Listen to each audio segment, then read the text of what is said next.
Saudara sekalian, Shalom. Pikiran merupakan karunia Tuhan di dalam kehidupan manusia, dan ini merupakan satu karunia yang sangat indah. Di dalam pikiranlah kita menyimpan hal-hal, informasi-informasi yang diberikan kepada kita, dan itu membentuk bagaimana cara kita berpikir, memandang suatu hal, dan mengambil keputusan. Mengikut Yesus bicara soal merubah pikiran.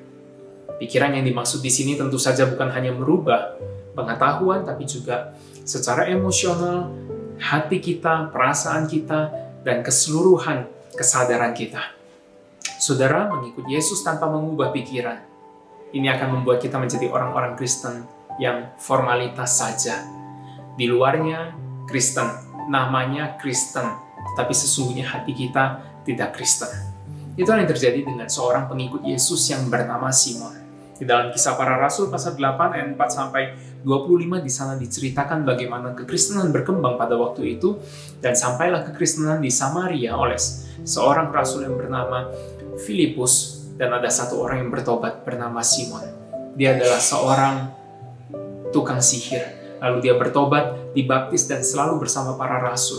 Tetapi sesungguhnya pikirannya belum berubah. Meskipun dia sudah dibaptis, meskipun dia selalu bersama-sama dengan para rasul, pikirannya tetaplah pikiran yang lama, pikiran yang berpusatkan pada uang, pikiran yang mengandalkan uang, sehingga dia berkata kepada rasul-rasul, bagaimana jika aku beli karunia penumpangan tangan, sehingga Roh Kudus bisa turun atas orang yang aku tumpangi tangan ke atasnya. Saudara sekalian, ini adalah satu pola pikir yang lama.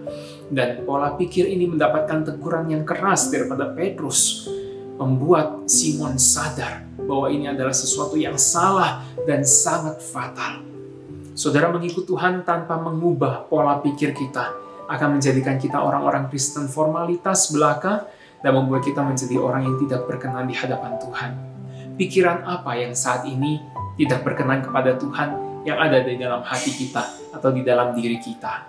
Saudara, mari kita meminta Tuhan memeriksa kita, menerangi hati dan pikiran kita. Dan jika ada pikiran-pikiran yang tidak sesuai dengan kebenaran firman Tuhan, mari kita minta Tuhan yang mengubah pikiran kita.